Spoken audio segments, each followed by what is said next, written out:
Bapa di dalam sorga, kami bersyukur untuk kebaikan Tuhan yang menuntun kami, yang menjaga hati kami untuk terus mencari perkenanan Tuhan.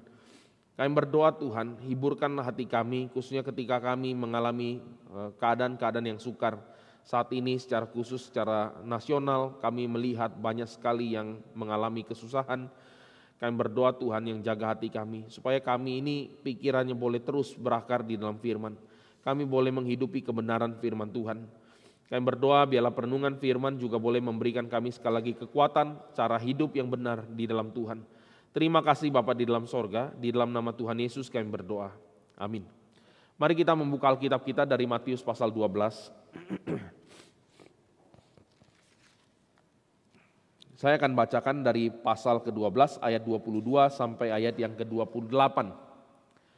Matius 12 ayat 22 sampai ayat yang ke-28. Demikian firman Tuhan. Kemudian dibawalah kepada Yesus seorang yang kerasukan setan. Orang itu buta dan bisu, lalu Yesus menyembuhkannya, sehingga si bisu itu berkata-kata dan melihat. Maka takjublah sekalian orang banyak itu, katanya, ia ini agaknya anak Daud. Tetapi ketika orang Farisi mendengarnya, mereka berkata, dengan Beelzebul penghulu setan, ia mengusir setan. Tapi Yesus mengetahui pikiran mereka, lalu berkata kepada mereka, setiap kerajaan yang terpecah-pecah pasti binasa, dan setiap kota atau rumah tangga yang terpecah-pecah tidak dapat bertahan. Demikianlah juga kalau iblis mengusir iblis, ia pun terbagi-bagi dan melawan dirinya sendiri. Bagaimanakah kerajaannya dapat bertahan? Jadi jika aku mengusir setan dengan kuasa Beelzebul, dengan kuasa siapakah pengikut-pengikutmu mengusirnya? Sebab itu merekalah yang akan menjadi hakimmu. Tetapi jika aku mengusir setan dengan kuasa Roh Allah, maka sesungguhnya kerajaan Allah sudah datang kepadamu. Sampai sini pembacaan bagian firman Tuhan hari ini. Bapak Ibu Saudara sekalian, ini adalah satu peristiwa. Kalau kita mau bicara, ini adalah bagian awal daripada konflik yang nanti akan makin panas. Ini agak mirip-mirip dengan konteks kita sedikit saja ya saudara. Maksudnya kitanya yang sedikit saudara. Dalam konteks itu eskalasinya jauh lebih besar. Kenapa? Karena ini ada perpotongan antara ideologi politik sama ideologi agama, ideologi bangsa. Jadi ada 3 bagian besar yang bermain di sini. Minggu lalu kita sudah bicara bahwa ini adalah salah satu bagian cosmic battle, pertarungan kosmis. Pertarungan kosmis itu seperti yang nanti kita akan lihat di dalam banyak bagian firman Tuhan, mengatakan seperti kita ini berperang bukan melawan darah dan daging, tapi melawan penghulu-penghulu angkasa. Kita akan menyadari natur peperangan di dalam perjanjian lama dan perjanjian baru beda. Saudara. Sekali lagi ini harus kita clear cut. Saudara. Di dalam perjanjian lama pertarungannya itu lebih kepada pertarungan fisik. Tetapi di dalam perjanjian baru bukan. Tentu ya kita masih ada tubuh jasmani saudara. Tapi kita akan lebih melihat bagaimana orang Kristen di dalam perjanjian baru bukan menyandang pedang. Itu ada hal yang berbeda saudara. Saya mungkin ceritakan sedikit ya. Kesalahan fatal di dalam menafsirkan bagian firman Tuhan, dan pada dasarnya inilah juga yang menjadi alasan saya kenapa ambil tema riset S3 di dalam kitab Yosua. Saudara, kalau kita lihat kitab Yosua, di sepanjang sejarah kitab Yosua inilah yang selalu dipakai untuk membenarkan pertumpahan darah dimanapun. Seruan-seruan revolusi dan lain sebagainya saudara. Dia pakai teks ayat di dalam kitab Yosua. Padahal saudara, kitab Yosua itu unik satu kali dan tidak terulang. Dan di dalam sejarah yang paling awal dipakai di mana? Di dalam kisah Judas Makabeus. Yudas Makabeus itu disandingkan seperti Yosua yang memimpin orang Israel masuk ke dalam Kanaan. Judas Makabeus digambarkan sebagai Yosua yang memimpin orang Israel keluar dari hegemoninya Antiochus IV Epiphanes. Itu yang paling early, paling awal. Nanti setelah itu masuk zaman-zaman perang salib, kalau Bapak Ibu Saudara tahu. Salah satu yang paling berdarah itu adalah di bawah masa kerajaan atau Raja Louis ke-9. Saudara, ini adalah masih ada monumen bangunannya ya. Kalau kita ke Paris, saudara, itu dekat Notre Dame, itu ada gereja Saint Chapel, dibangun tahun sekitar 1200-an. Itu pada waktu dia jadi, diinaugurasi, nanti ada seorang yang namanya Louis ke-9 sama Pope berapa itu, saudara, itu mengatakan bahwa popnya itu menguatkan hati daripada King Louis IX itu dan mengatakan, untuk maksud inilah engkau dipilih Tuhan jadi raja, untuk memimpin pasukan pergi ke Israel untuk perang salib, saudara. Dan saudara tahu, Saint Chapel itu dibangun dengan hiasan mozaik ya, di seluruh bangunan gereja itu mozaiknya luar biasa indah. Dan mozaiknya gambar apa, saudara? Gambar kitab Yosua, gambar perang. Jadi gereja dan ornamen mozaiknya itu semua gambar perang. Kalau kita pikir kok yang dipilih itu sih? Karena fokus gereja hari itu adalah perang salib. Maka saudara, pada waktu dia maju kali pertama, dia maju itu dengan dengan rasa luar biasa dipilih Tuhan untuk memenangkan peperangan. Dan waktu maju kali pertama menang enggak? Menang, itu probabilitas, saudara ya. Jadi hidup kita manusia ini kadang gampang sekali ditipu dengan namanya probabilitas. Dia maju dan dia menang kali pertama. Oh, langsung euforianya besar sekali. Seperti seolah-olah dia memang dipilih Tuhan untuk mengeksekusi peperangan di sana, saudara. Lalu trip kedua gagal, saudara. Trip kedua gagal, dia langsung mengasosiasikan dirinya dengan siapa? Kita tahu ya, kalau ini lagi bicara kitab Yosua ya asosiasinya dengan Akan yang berdosa yang membuat Israel kan kelabakan, saudara. Jadi dia meratap di hadapan Tuhan, dia rasa berdosa sekali. Tuhan, kalau bisa jangan orang-orang umat Tuhan ini yang mengalami penderitaan, jangan sampai mereka bingung, biarlah kalau saya berdosa, saya saja yang dihukum Tuhan. Kira-kira gitu, saudara. Dan singkat cerita dia bertobat, dia mempersiapkan semua, lalu dia kayak ada revival. Wah, kayaknya sudah jaga hati dan lain sebagainya, revival, pimpin pasukan kalah, saudara. Jadi singkat cerita, saudara, ini terulang di dalam kisah perang salib, nanti terulang lagi di dalam zaman perbudakan, di dalam zaman kolonialisasi, nanti pembantaian orang Indian di Amerika oleh orang Puritan, saudara. Lalu nanti terulang lagi dalam konflik Hutu-Tutsi dan terus bergulir. Bapak Ibu Saudara sekalian, ini adalah bahaya di dalam menafsirkan bagian firman Tuhan yang fragmented. Kenapa, saudara? Karena kita harus tahu ada discontinue untuk mengangkat pedang di dalam konteks perjanjian baru. Itulah sebabnya di dalam bagian firman Tuhan nanti kita akan lihat apa? Kita akan lihat bagaimana di dalam beberapa bagian dinyatakan, misalnya di dalam surat Ibrani mengatakan apa? Pembalasan itu adalah hak saya. Hakku, Tuhan yang menuntut balas.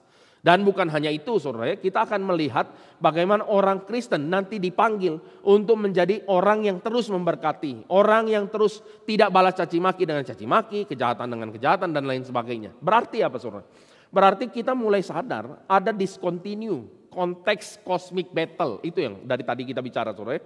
Kita bicara ada discontinue peperangan fisikal menjadi peperangan yang fokusnya spiritual. Lantas kita akan bertanya-tanya, Bapak Ibu Saudara sekalian, peperangan yang sifatnya spiritual itu peperangan yang konteksnya bagaimana? Nah, ini yang kita bahas di dalam Matius 12. Konteksnya adalah mengungkapkan plotnya iblis, kita akan mengungkapkan fakta yang benar, kita akan menyatakan kebenaran, dan pada saat kebenaran dinyatakan, itu sedang membongkar semua rencana dan tipu daya iblis di dalam dunia ini saat ini, saudara. Itulah sebabnya ini pembahasan Matius 12 tidak bisa dilepaskan dari khotbah di bukit. Orang yang di dalam awalnya, saudara, kalau kita review sedikit di dalam khotbah di bukit pasal yang kelima, salah satu bagiannya adalah ciri-ciri orang di dalam kerajaan Kristus. Apa? Haus dan lapar akan kebenaran. Menjadi pembawa damai. Itu salah satu ciri-cirinya, saudara. Berarti kemanapun orang-orang ini pergi, mereka akan menyatakan itu. Yang tidak membalas aniaya dengan aniaya, caci maki dengan caci maki, dan seterusnya. Makanya nanti di dalam pasal berikutnya, saudara, kalau kita lihat di khotbah di bukit, Tuhan Yesus bilang, kamu sudah dengar firman jangan membunuh. Aku bilang kepada kamu yang caci maki saudaranya, yang bilang saudaranya itu, maaf ngomong, idiot, saudara, atau goblok, itu sudah dikategorikan layak dihukum. Itu konteksnya, saudara. Oleh sebab itu, Bapak Ibu Saudara sekalian, tuntutan etika kerajaan sorga di dalam konteks yang baru di dalam Kristus itu jauh lebih besar. Itu yang kita perlu garis bawahi. Hati-hati, saudara. Kadangkala kita gampang sekali termakan dengan emosi. Ya. Namanya sudah emosi, saudara. Tidak mukul saja, kita kan pembenarannya kita ngomong puji Tuhan, kan, saudara. Tidak saya pukul saja kamu sudah puji Tuhan. Itu kalimat tidak ada dasar alkitabiahnya, saudara. Nggak ada, saudara. Itu hanya break atau hanya kayak membanggakan diri, kayak kamu hebat betul gitu lah saudara. Tapi itu tidak ada landasan fakta kebenarannya di dalam Alkitab. Oleh sebab itu, kita perlu menyadari bahwa yang menjadi tugas peperangan kita saat ini adalah menyatakan apa yang benar. Maka di Alkitab kan sering bilang, yang benar katakan benar, yang salah katakan salah. Nah sekarang di dalam konteks ini dulu saudara, apa yang dilakukan oleh orang Farisi dan ya di dalam konteks ini orang Farisi saudara, mereka itu memutarbalikan fakta. Jadi ini sesuai dengan nanti sebentar saya akan ceritakan saudara, kalau Bapak Ibu saudara sekalian ikut di dalam PA bulan Januari, ini udah agak lama saudara. Ini Januari, ini udah besok sudah September, berarti 8 bulan yang lewat. Saya nggak tahu masih ingat nggak ya saudara. Saya pernah membahas tentang mandat Injil dan mandat budaya saudara. Mandat budaya pada waktu itu saya bicara mengenai seorang tokoh namanya Stuart Hall dengan teori representasinya. Ya harapan masih ingat saudara, ini harapan hamba-hamba Tuhan ya begini saudara. Jadi 8 bulan lalu saya bicara mengenai Stuart Hall. Dan di dalam apa yang saya jelaskan itu bicara mengenai bagaimana sesuatu hal yang terjadi itu ada yang merepresentasikan. Jadi semua kejadian itu direpresentasikan saudara. Jadi kebenaran di dalam ruang publik itu adalah clash of meaning. Sekali lagi saudara, kita bertanya apa yang benar? Ini susah saudara. Kenapa susah? Karena satu kejadian nanti ditafsirkan oleh banyak orang dengan caranya masing-masing. Contoh paling sederhana. Saudara kalau misalnya kita senggolan mobil lah, motor lah ya. Biasanya ya, ini biasanya laki-laki sama laki-laki ya. Saya nggak tahu perempuan bagaimana, apa selalu menang atau bagaimana saudara. Tapi intinya kalau senggolan biasanya ribut dulu kan saudara. Kecuali memang itu obvious salahnya langsung turun, langsung maaf Pak, selesai saudara. Tapi kalau rasa benar saudara biasanya akan ada ribut dulu. Kamu kok begini, saya yang benar, saya yang benar. Itu clash of meaning. Berarti apa? Kejadiannya satu ditafsirkan dan dilihat dari beberapa sudut pandang. Sudut pandang yang ditekan biasanya sudut pandangnya korban. Dia merasa korban, kan jarang orang merasa pelaku ya. Saya lah memang pelakunya, jarang saudara. Jadi itu akan ada clash of meaning. Ini adalah teori representasi saudara. Jadi apa yang kita saksikan, yang kita dengar, yang kita lihat saudara, itu semua dinyatakan dan waktu dinyatakan itu akan membuat suatu makna. Nah sekarang waktu kita lihat di dalam konteks Matius 12. Peristiwanya apa? Peristiwanya sebetulnya peristiwa yang echo dari Matius pasal 9. Matius pasal 9 ada case seorang bisu yang kerasukan setan. Lalu Tuhan Yesus usir setannya dan orang itu bisa bicara. Dan sekarang bukan hanya bisu tapi juga buta saudara. Dan di dalam bagian ini orang itu disembuhkan atau diusir setannya dan orang itu bisa bicara dan kemudian bisa melihat lagi. Dan bukan hanya itu, orang-orang yang ada di situ takjub ya. Dan waktu orang-orang itu takjub, orang-orang itu berkata, ini kayaknya, ini dalam bahasa aslinya itu sense-nya lebih gitu ya. Ini kayaknya anak Daud ini. Nah itu saudara, kalau di bahasa tulisan agak susah ya kita dapat sense itu. Ini kayaknya ini anak Daud nih. Wah ini suasananya itu mereka mau coba memahami realita dan mereka mereka punya framework teologi. Mereka mau bilang ini kayaknya anak Daud. Waktu bicara anak Daud saudara, ini berarti pengharapan mereka akan janji di dalam perjanjian lama. Mereka itu sedang mengharapkan kelepasan untuk Israel. Waktu ada istilah anak Daud ini berarti jangan-jangan ini Mesias. Tapi yang dilakukan oleh orang Farisi apa? Mereka representasikan berbeda. Mereka framing saudara. Mereka framing Kristus itu bukan Mesias, itu bukan anak Daud. Kira-kira gini, bukan, dia bukan Mesias, dia itu adalah menggunakan kuasa Belzebul, penghulu daripada demon, setan ya. Di dalam bahasa aslinya menggunakan kata arche, itu kayak pimpinan yang tinggi sekali. Di dalam konteks saat itu pemimpin daripada penghulu setan itu sedikit di bawah Lucifer lah. Itu kalau kita gambarkan suasananya. Jadi kayaknya Kristus itu betul-betul evil deh. Kamu pakai kuasa setan untuk usir setan. Nanti ada banyak perdebatan di sini saudara. Nah perdebatan itu adalah ini yang nanti kita renungkan di dalam ruang publik. Di dalam ruang publik harus ada perdebatan. Kenapa harus ada perdebatan? Karena pernyataan makna yang benar itu harus bisa mendominasi kebenaran atau resepsi orang di dalam sosial masyarakat. Itulah yang dilakukan di dalam penginjilan. Saudara. Itulah dilakukan di dalam membuka fakta-fakta dan data. Itu yang harus dilakukan. Kalau ini tidak dilakukan berarti ruang publik hanya mendengar satu versi cerita yang menyimpang. Itu tidak bisa dibiarkan. Oleh sebab itu Bapak Ibu Saudara sekalian, saya ingin masuk ke bagian kedua, yaitu perdebatan di dalam abad-abad mula-mula, antiquities ya. Di dalam abad-abad mula-mula, perdebatan-perdebatan ini muncul, yaitu yang menganggap Kristus itu bukan benar-benar Tuhan atau menggunakan kuasa setan atau bagaimana Saudara. Nah, ini adalah framing yang nanti akan dijawab oleh Paulus dan akan dijawab oleh Origen salah satunya. Dan oleh sebab itu saya akan ajak kita lihat beberapa data sedikit Saudara untuk kita tahu. Nanti kaitannya juga di dalam konteks hidup kita hari-hari Saudara, yaitu kita perlu membongkar fakta dan data kebenaran untuk bersuara di ruang publik dengan menyatakan apa yang benar. Tapi sebelum itu Saudara, kita mau tahu ya bahwa ini adalah kulminasi kebobrokan daripada orang Farisi yang nanti akan berujung sampai ke penyaliban Tuhan Yesus. Dan di dalam tuduhan mereka mengenai Kristus sebagai orang yang mengusir setan dengan kuasa Beelzebul, ini tuduhan yang sangat serius, lebih serius daripada perdebatan mengenai hari Sabat. Saya nggak tahu ya, di dalam konteks kita waktu baca Saudara, waktu baca perikop pasal 12, saya nggak tahu kita pernah pikirkan atau renungkan ini atau enggak Saudara. Kalau kita tanya, lebih serius tuduhan Tuhan Yesus melanggar hari Sabat atau lebih serius tuduhan Tuhan Yesus yang menggunakan kuasa setan untuk menyembuhkan? Saya nggak tahu kita pernah kepikiran ini enggak. Tapi jawabannya Saudara, lebih serius yang kedua. Karena yang kedua ini tidak ada hukuman lain selain kematian. Itu. Sementara hukum hari Sabat kita sudah jelaskan kemarin beberapa minggu ini Saudara, yaitu bicara hukumannya hukuman punishment atau hukuman denda. Itu hukuman di dalam konteks pada saat itu Saudara. Tapi untuk hukuman penuduhan mengenai pakai kuasa sihir itu hukuman mati. Berarti ini serius sekali di sini. Nah sekarang Saudara, saya ingin ajak kita memahami dulu. Ini adalah polemik yang dihadapi oleh jemaat. Dan tidak heran kenapa nanti Matius tuliskan bagian ini. Karena Tuhan Yesus dituding begini Saudara. Saya akan ajak kita lihat argumentasi data-data di dalam tulisan para rabi ya. Dan pada waktu nanti kita dengar ini menarik Saudara. Karena ini sifatnya extra biblical. Extra biblical itu adalah literaturnya orang Yahudi. Tetapi Saudara, di dalam perdebatan mereka atau mereka mencoba mendiskreditkan siapa Kristus, paling tidak mereka mengafirmasi 3 hal. Pertama, Kristus ada secara historis. Yang kedua, Kristus digantung pada hari Paskah. Yang ketiga, Kristus punya kuasa besar.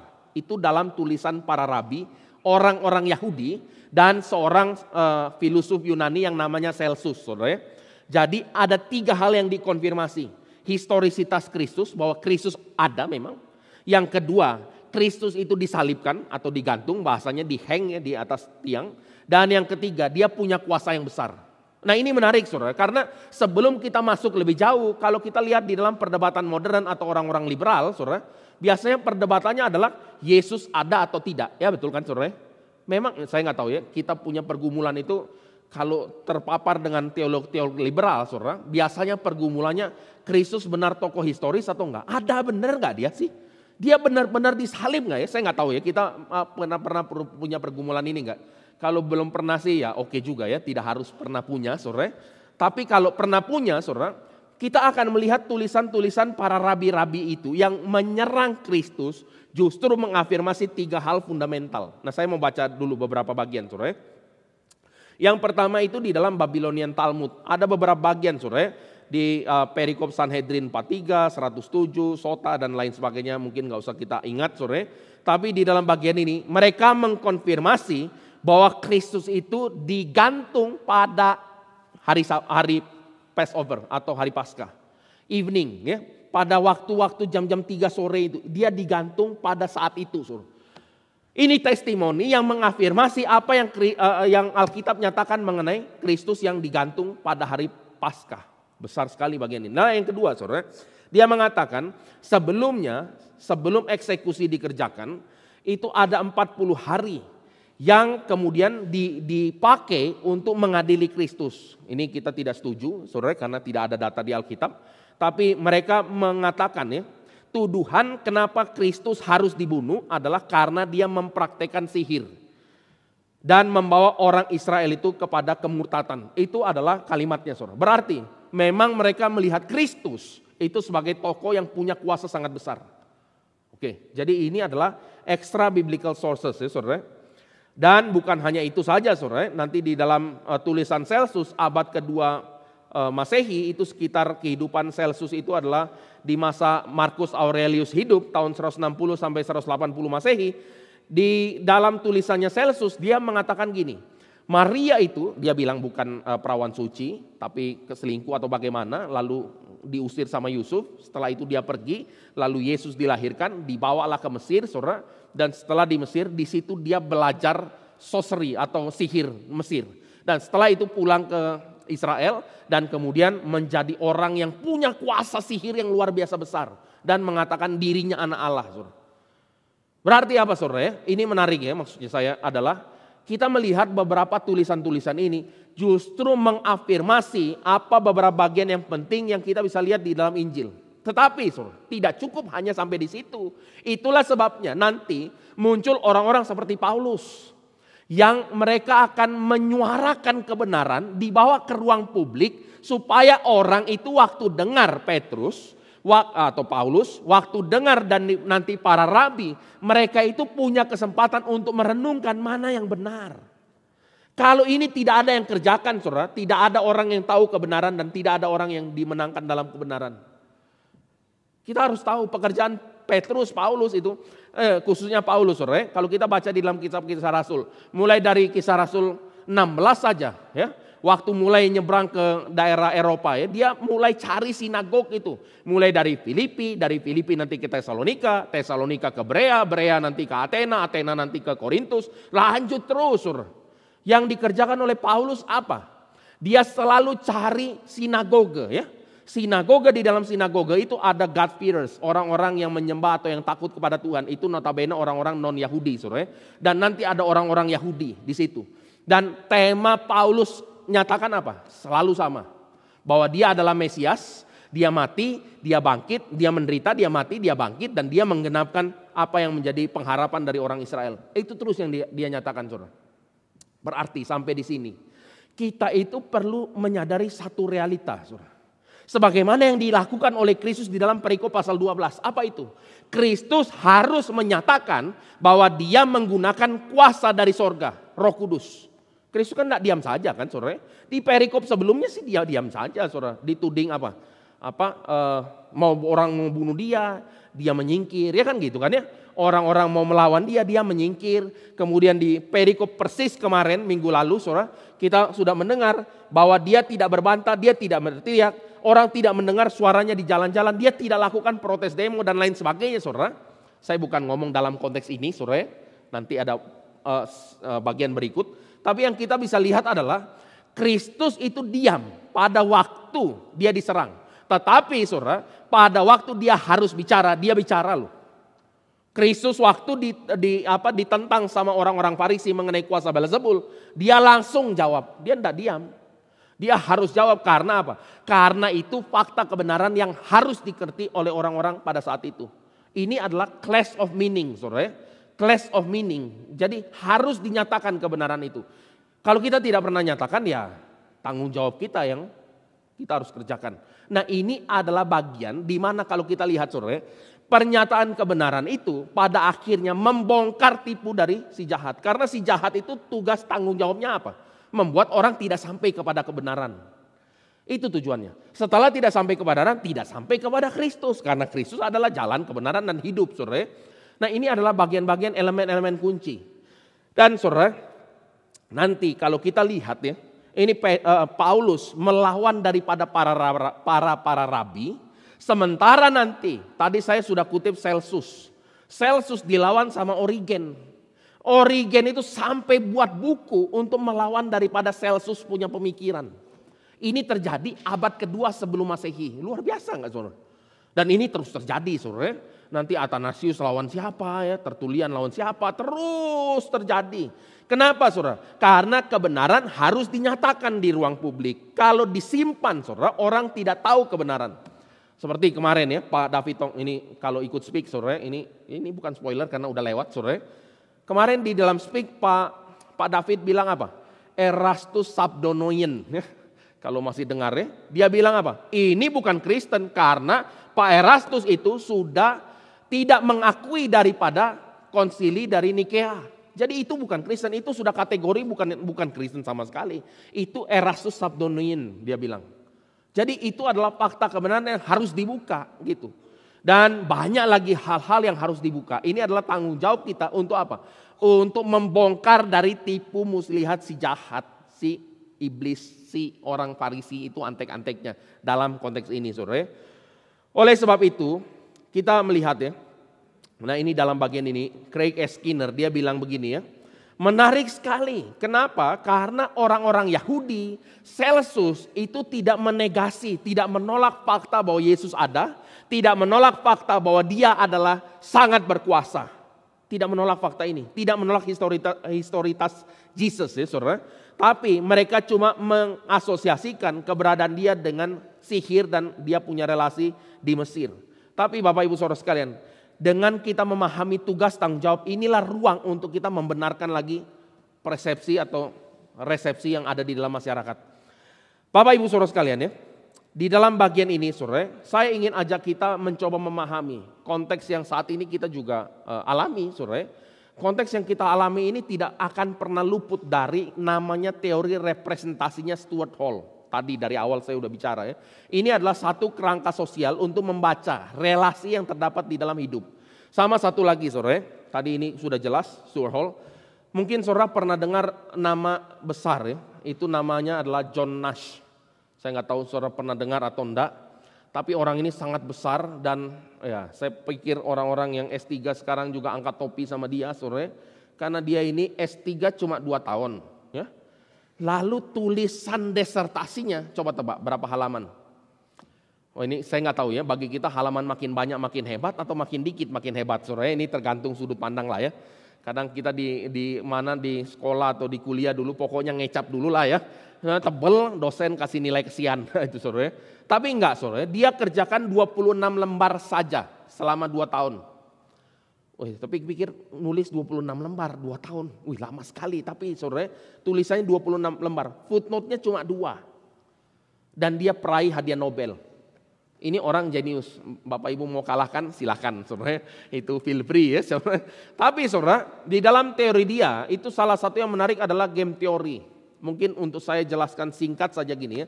Setiap tindakan yang diambil oleh seseorang itu mempengaruhi equilibrium. Ambil contoh lah ya gini ya. Saudara sadar gak sih kenapa kita itu di dalam hidup ini banyak dapat layanan gratis. Misalnya pakai email. Gratis gak email? Lumayan kan saudara ya. Ada layanan gratis ya.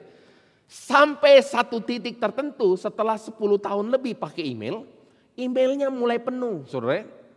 Waktu mulai penuh saudara apa yang dilakukan oleh orang? Bersihin. Nah bersihin kan capek saudara. Maka dia muncul mulai ada tawaran. Kamu enggak mau capek? Ada solusinya. Beli berapa tera atau berapa giga lah ya saudara. Sama saudara. Pernah pakai layanan streaming musik yang gratis? Ya sebut saja namanya Spotify ya saudara ya. Spotify itu kan kasih layanan free kan saudara.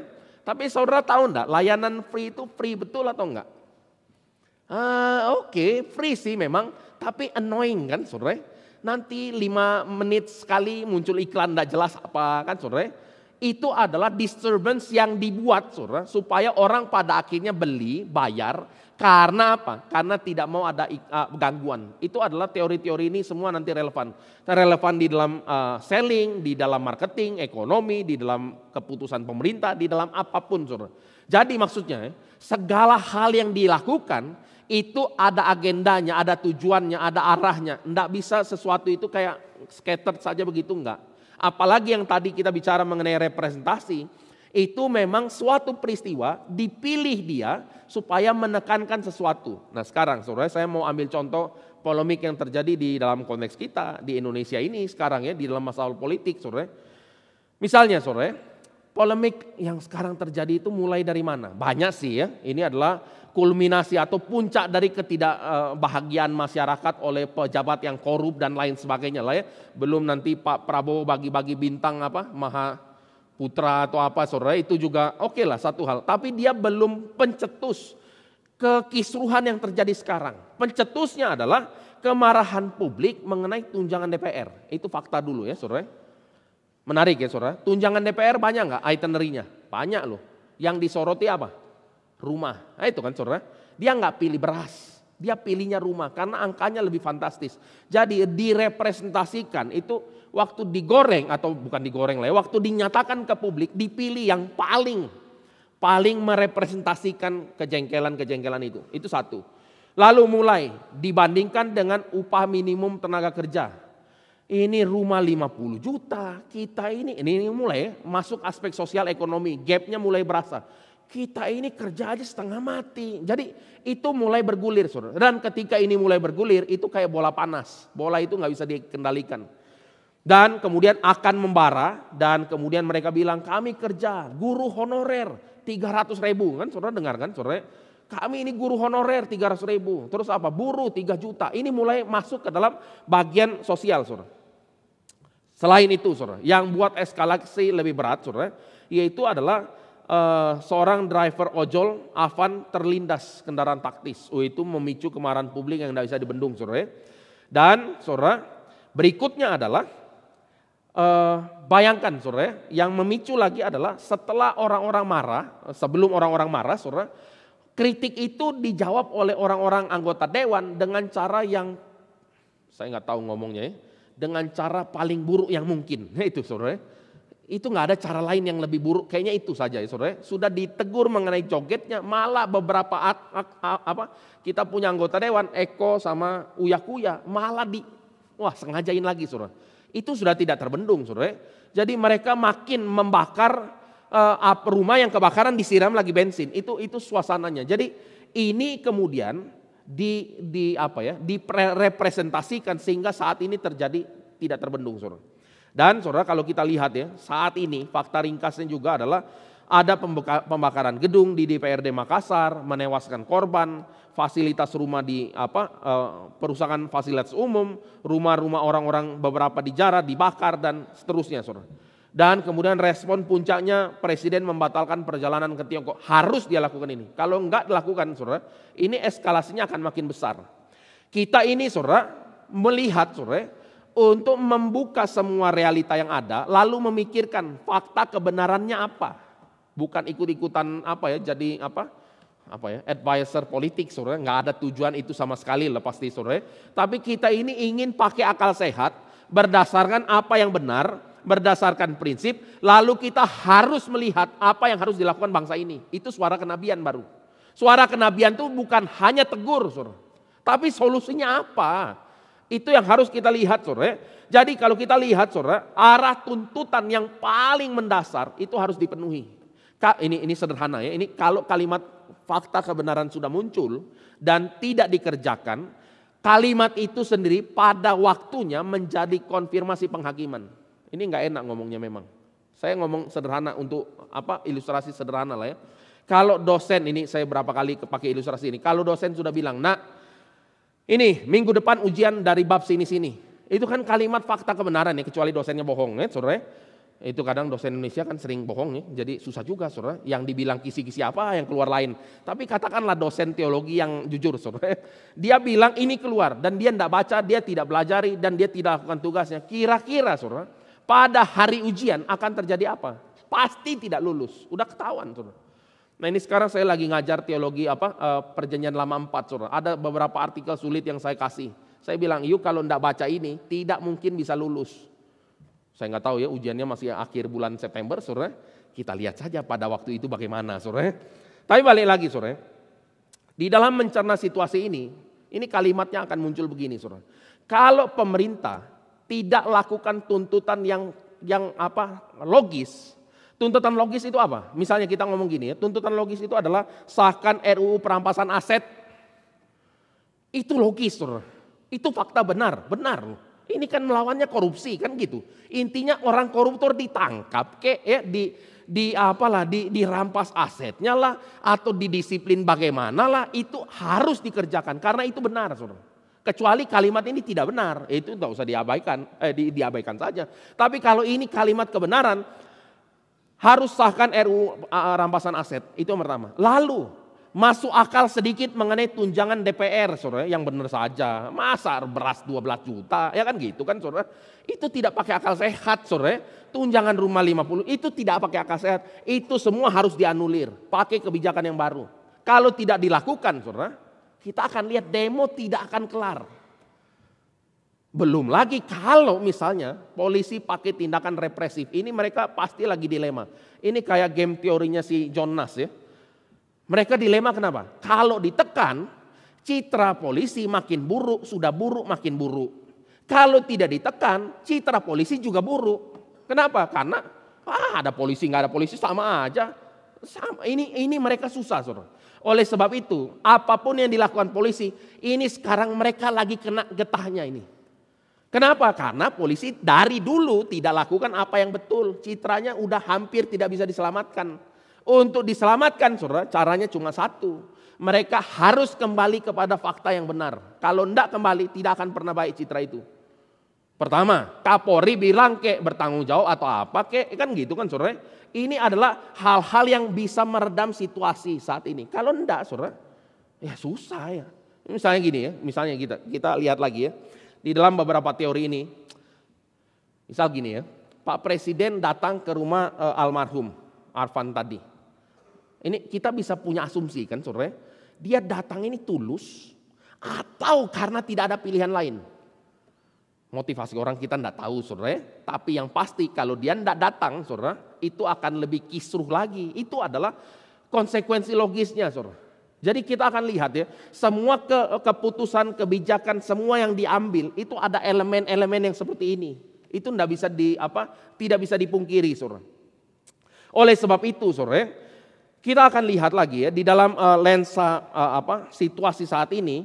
Saya ingin ajak kita lihat ya perkembangan representasi kalau tidak dikontrol dia akan merambat kemana-mana, saudara. Misalnya gini ya, yang disoroti tunjangannya, joget DPR-nya, kata tolol daripada Ahmad Saroni yang dipakai, saudara, itu ya, itu adalah elemen-elemen yang di highlight, saudara. Lalu dari situ akan menghasilkan satu makna baru. Ini teorinya representasi Stuart Hall ya, yaitu elit yang tidak simpatik, mereka itu kebal hukum, impunitas, saudara. Polisi jadi musuh rakyat, keadilan timpang, terus akan membentuk polarisasi identitas politik baru. Apa itu? Yaitu oposisi antara ojol, ini luar biasa ya, kayaknya baru terjadi kali inilah ya. Ojek online itu mendominasi permainan politik saat ini. Banyak sekali, saudara. Ojek online, buruh, mahasiswa, warga Uban menjadi satu versus partai politik, DPR dan simbol ketidakadilan. Mulai nanti gaji pejabat dibandingkan dengan upah, pesta joget-jogetnya DPR sama rakyat yang berduka, yang aparat versus rakyat. Belum lagi, saudara, nanti di dalam media sosial itu sudah representasi berkali-kali dan tidak bisa dibendung itu. Ya itu kita bisa lihat ya, banyak hal yang mulai bereskalasi dengan cepat. Jadi ini adalah tantangan yang real. Untuk itu, saudara, saya mau ajak kita melihat beberapa elemen lagi, saudara. Untuk kita mengatakan yang benar-benar, yang salah-salah, itu harus ada dasar firman. Kalau enggak bias. Misalnya gini, bias itu gini, kita itu ada emosinya. Kita itu ada kecenderungan, keinginan untuk menegakkan keadilan, tapi bukan dengan cara yang benar. Saya ambil contoh film dulu ya, saudara. Kalau saudara nonton film Joker, saudara punya jiwa itu bisa terganggu sedikit. Kenapa? Karena Joker digambarkan, direpresentasikan, memang sengaja, saudara, direpresentasikan sebagai korban kan, ya kan, saudara? Korban yang diejek dan lain sebagainya, sampai scene yang paling menurut saya paling mengganggu jiwa itu adalah waktu Joker diwawancara sama Murphy atau siapalah, saudara. Lalu terakhir, kamu jahat Murphy, dare. Saudara, waktu scene itu kira-kira respon orang bagaimana? Yang nonton, ya jujur sajalah, saudara, kita yang nonton ini rasanya bagaimana?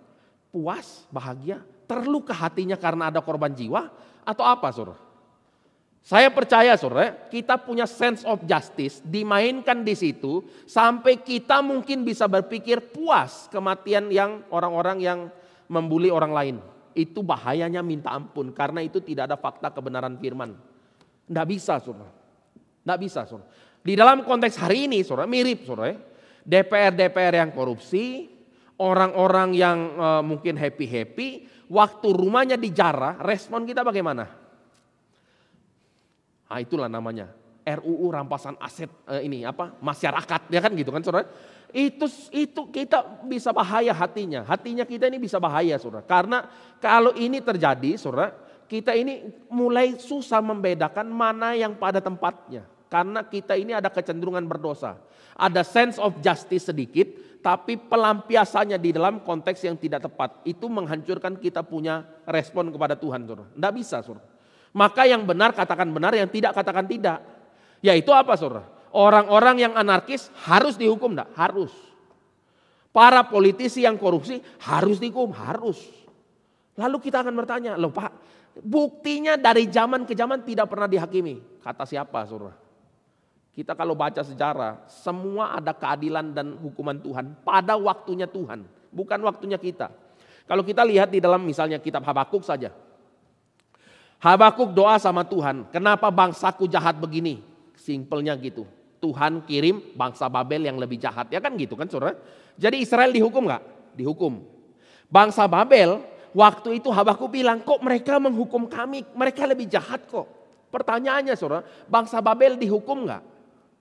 Bangsa Babel dihukum kapan? Waktu media Persia matiin mereka, saudara, dihukum pada waktunya.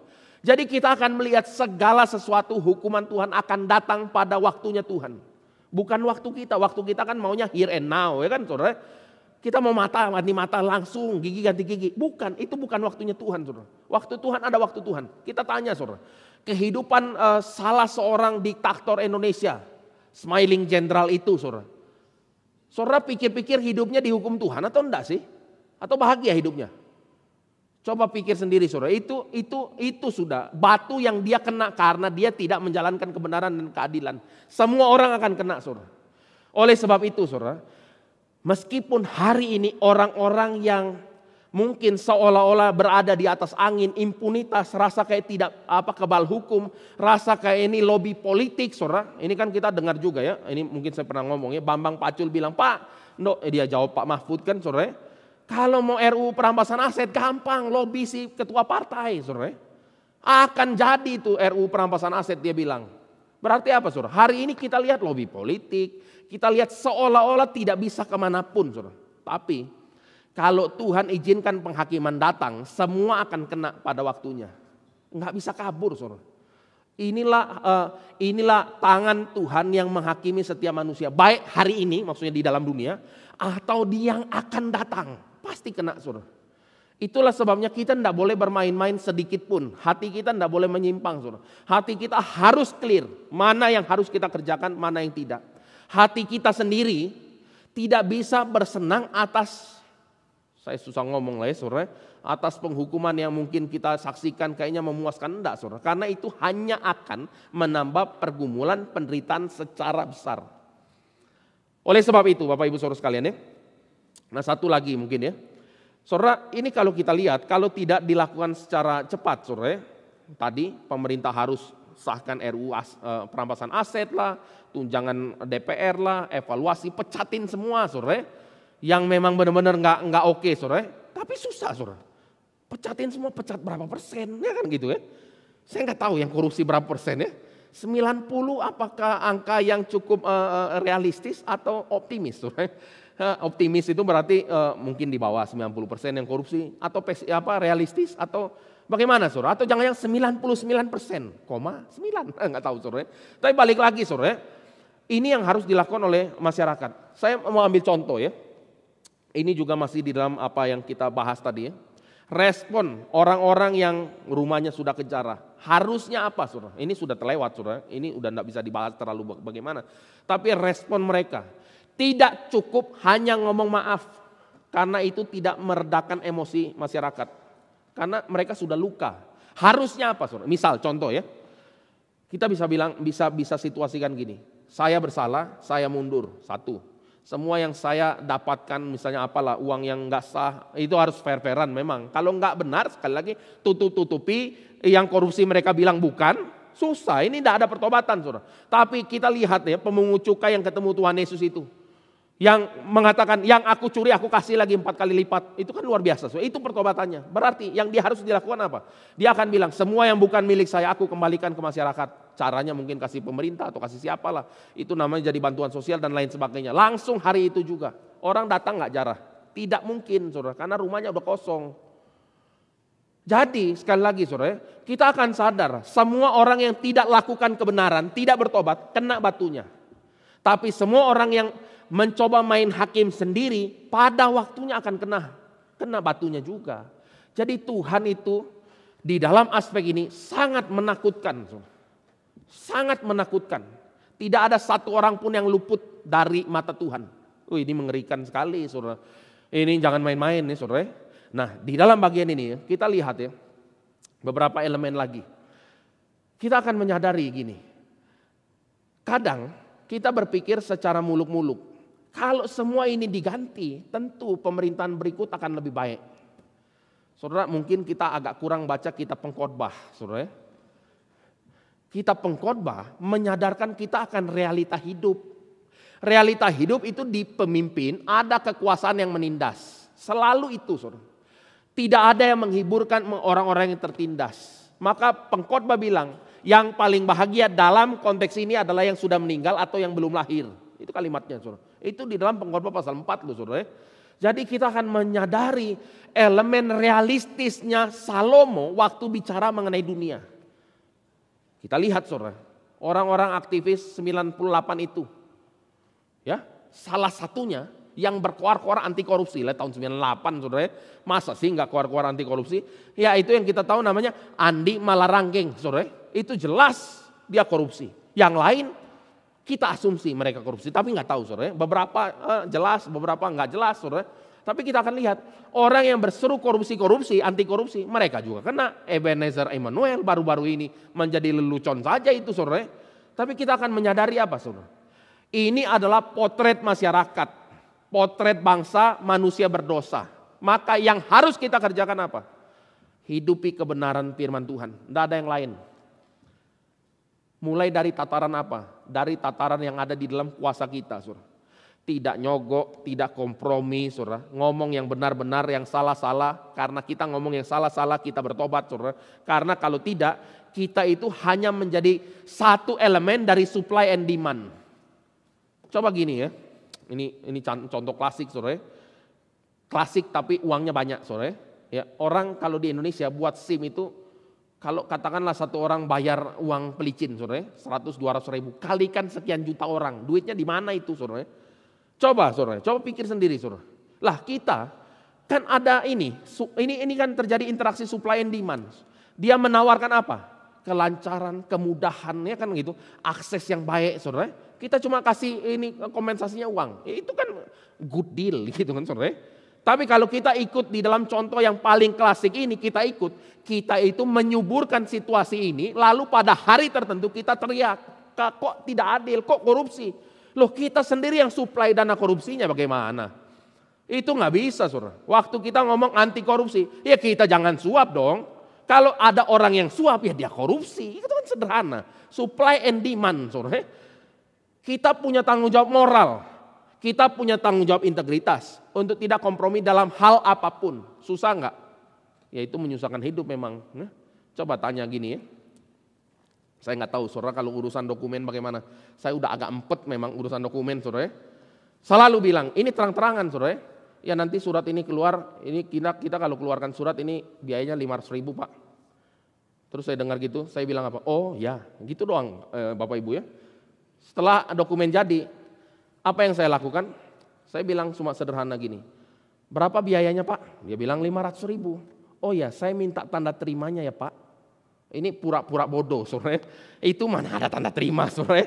Lalu saya ngomong, dia bilang tidak ada tanda terimanya Pak. Lalu saya bilang sederhana.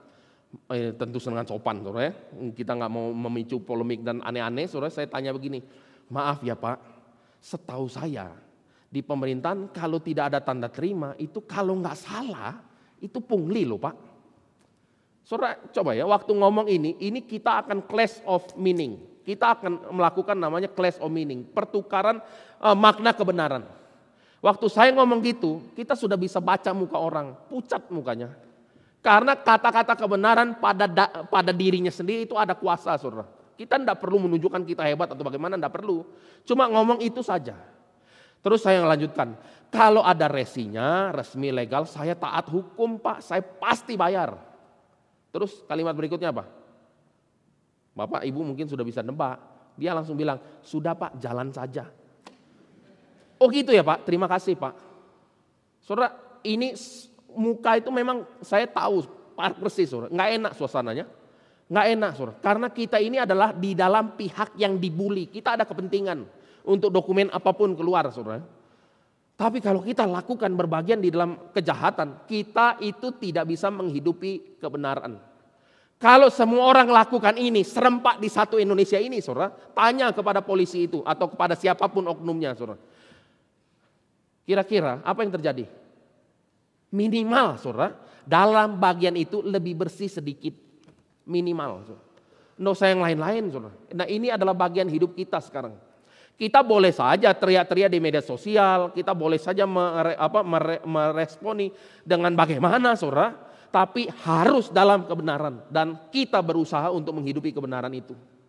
Kalau enggak, saudara, kita pun pada waktunya, ini enggak enak memang, tapi pada waktunya kita pun akan kena batunya. Itu penghakiman dari Tuhan di dalam konteks sebab akibat di dalam dunia ini. Oleh sebab itu, kita perlu sadar satu hal, saudara. Kita perlu sungguh-sungguh meresponi di dalam kebenaran dan keadilan ya. Saya ingin ajak kita ya untuk merenungkan apa yang harus kita responi ya di dalam konteks ini. Saya akan bacakan satu bagian firman ya dari 1 Petrus 3 ayat 8 dan 9. Tadi saya sudah kutip Ibrani 10 ya 30-31 penghakiman pembalasan haknya Tuhan dan Ibrani tulis ngeri benar kalau jatuh ke dalam tangan Allah yang hidup. Itu kalimatnya saudara. Nah ini sekarang 1 Petrus 3 ayat 8 dan 9 saya bacakan ya. Akhirnya hendaklah kamu seia sekata, seperasaan, mengasihi saudara-saudara, penyayang dan rendah hati. Jangan membalas kejahatan dengan kejahatan, caci maki dengan caci maki, tapi sebaliknya. Hendaklah kamu memberkati karena untuk itulah kamu dipanggil, yaitu untuk memperoleh berkat. Kalimat ini besar sekali, karena kalau kita tahu surat 1 Petrus ditulis, itu surat 1 Petrus ditulis kepada orang-orang Kristen dalam penganiayaannya Roma. Saudara ya, penganiayaan Roma itu Fox Books of Martyr itu tulis hanya iluminasi setan saja yang menginspirasi orang-orang raja-raja itu untuk menganiaya orang-orang Kristen. Itu kalimatnya. Coba bayangkan saudara. Mereka itu berhadapan dengan itu sudah atrocities, kekejaman. Itu sudah nggak bisa ngomong ya, beyond words lah ya saudara. Tapi kalimatnya Paulus bilang apa? Jangan balas kejahatan dengan kejahatan. Saudara, kita satu sisi lain di Indonesia mungkin ya. Kita kan sering dengar ya, semut saja diinjak gigit ya. Apalagi kita manusia, ya kan gitu. Jadi kalau misalnya kita tidak bisa membalas fisik, minimal balasnya pakai ngomong kayak kan gitu kan saudara. Dan apapun lah saudara. Tapi Alkitab tidak memberikan ruang untuk caci maki. Negur ada ruang saudara. Jangan biaskan antara teguran dengan caci maki. Teguran tidak selalu caci maki, ya kan kita tahu itu ya. Tapi orang yang caci maki itu dipandang bersalah sama Tuhan. Dan terakhir saudara, saya ajak kita lihat di Matius 12 ini ayat 36 dan 37. Nanti perikop yang di tengah minggu depan kita akan renungkan. 36. Tapi aku berkata kepadamu, setiap kata sia-sia yang diucapkan orang harus dipertanggungjawabkannya pada hari penghakiman. Karena menurut ucapanmu engkau akan dibenarkan dan menurut ucapanmu pula engkau akan dihukum. Ini lagi bicara pohon yang baik menghasilkan buah yang baik, pohon yang enggak baik hasilkan buah yang tidak baik. Berarti apa saudara? Orang yang ngomongnya sembarangan, yang kata-kata tidak mengandung kebenaran saudara, itu merefleksikan bahwa dia adalah pohon yang jelek. Pohon yang hancur, yang mengeluarkan kalimat-kalimat atau buah yang hancur. Dan itu konfirmasi penghukuman. Waduh, menakutkannya minta ampun ini. Makanya saya berkali-kali juga bilang, saudara, jangan gampang keluarkan kalimat yang kau akan sesali kemudian. Kenapa harus menyesali kalimat yang dikeluarkan terus? Itu kan adalah pertumbuhan seseorang, saudara. Kita waktu masa muda, memang mulut tidak terkontrol. Saya nggak tahu lah, mungkin ada yang terkontrol juga, saudara. Tapi saya tidak, saudara. Waduh, pokoknya ini mental orang zaman dulu. Ya oke lah saudara. Mentalnya adalah pokoknya ngapain hati saya sakit, lebih baik saya sakiti hati orang. Ngapain disimpan dalam hati, keluarkan saja semua. Itu kan masa anak-anak saudara. Anak-anak kalau marah langsung cranky, dia tantrum, guling-guling. Itu kan anak saudara. Kita orang dewasa yang harusnya bertumbuh dalam firman, tidak lagi melakukan hal yang semacam ini, harus berubah saudara. Nggak bisa ngeluarkan kalimat menyakiti istri, suami, anak, apa semua. Terus maaf ya. Maafnya sih betul sore. Kalau udah menyakiti tidak minta maaf juga, mau diapain nggak ngerti sore. Tapi itu tidak bisa dilakukan terus menerus. Sama cacian, makian, ekspresi kemarahan, hati-hati semua. Karena kemarahan manusia, saya mau ngomong kata hampir sore. Itu hampir pasti sebetulnya tidak pernah mungkin baik kemarahan manusia itu sore. Itu kemungkinan sangat besar karena didesak oleh dosa dan egoisme dan lain sebagainya macamnya. Yang akan hanya menimbulkan perpecahan. Hati-hati saudara. Kita punya kedagingan, mau meledak-ledak. Tapi itu bukan dalam kebenaran. Oleh sebab itu ya, kalau kita samarikan nih. Renungkan bagian ini, kita renungkan apa? Yaitu menyatakan kebenaran. Harus direpresentasikan kebenaran. Di dalam konteks Tuhan Yesus dengan orang Farisi, Kristus nyatakan kebenaran bahwa dia menyatakan roh Allah. Saudara. Dan itu tandanya kerajaan Allah datang. Dan yang kedua saudara, pernyataan kebenaran itu membongkar tipu muslihat dari si jahat. Ini tugas kita saudara. Kita udah bicara dari para rabi yang menulis Midrash Talmud saudara. Celsus yang tulis tulisan dia melawan orang Kristen. Dijawab oleh Paulus, dijawab oleh Origen. Kita hari ini punya tugas yang sama. Bentuknya beda, esensinya sama. Nah inilah yang kita boleh gumulkan, renungkan supaya pada akhirnya apa yang kita katakan kita hidupi. Yang kita hidupi kebenaran firman Tuhan. Untuk jadi berkat dimanapun kita berada. Mari kita berdoa. Bapa di dalam sorga, kami bersyukur pada siang ini kami boleh merenungkan kebenaran firman Tuhan. Tolong kami untuk mengerti, tolong kami juga untuk menghidupi firman. Untuk kami ini menjaga hati pikiran kami setia. Jikalau kami menyimpang, biarlah Tuhan nyatakan dan biarlah kami bertobat. Di dalam belas kasihan Tuhan, kami boleh ditarik kembali.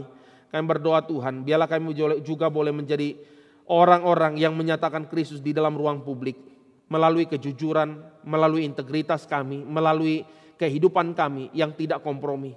Kami berdoa Tuhan, biarlah Engkau yang menolong menguatkan kami. Supaya nama Tuhan ditinggikan, nama Tuhan dimuliakan. Terima kasih Bapa di dalam sorga. Di dalam nama Tuhan Yesus Kristus kami berdoa. Amin.